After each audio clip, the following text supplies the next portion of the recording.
भारत की राजधानी दिल्ली के प्रगति मैदान में G20 शिखर सम्मेलन का आयोजन हुआ। सम्मेलन स्थल के कई किलोमीटर दूर तक कड़ी सुरक्षा व्यवस्था की गई। सम्मेलन स्थल भारत मंडपम को भी विशेष रूप से सजाया गया और इसके प्रवेश द्वार के बाहर लगाई गई नटराज की एक विशालकाय मूर्ति ने सबका ध्यान खींचा।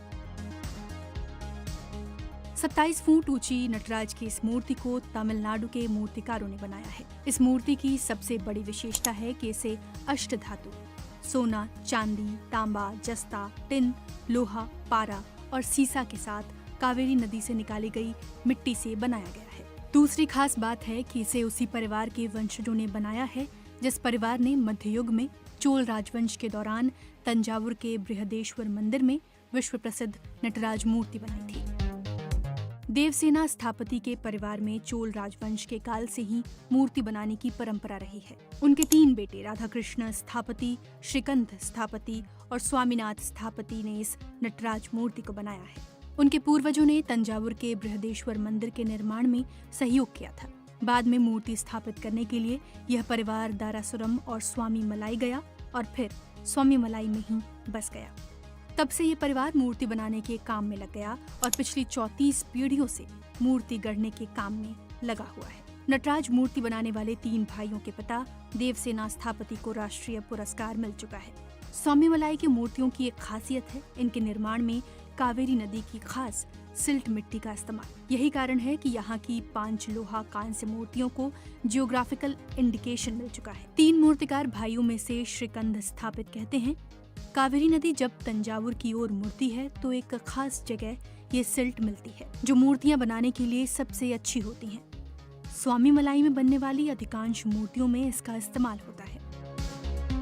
G20 सम्मेलन स्थल पर लगी नटराज मूर्ति में इसी का इस्तेमाल हुआ है। वो कहते हैं कि इस विशाल नटराज मूर्ति को बनाने का मौका बहुत आसानी से उन्हें नहीं मिला।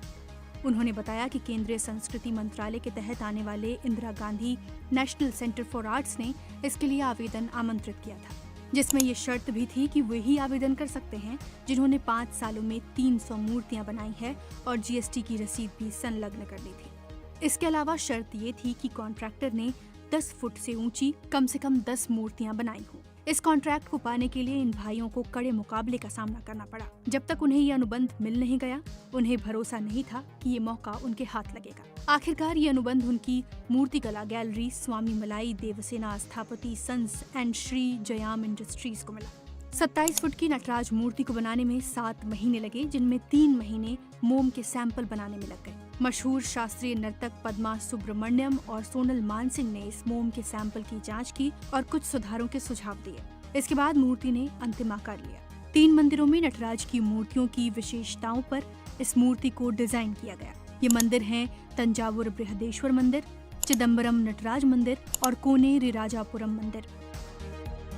श्रीकंठ स्थापति कहते हैं, ऐसी जगह नटराज मूर्ति का होना जहां दुनिया के शीर्ष नेता आए हैं, यह परिवार से अधिक स्वामी मलाई और तमिलनाडु के लिए गर्व की बात है।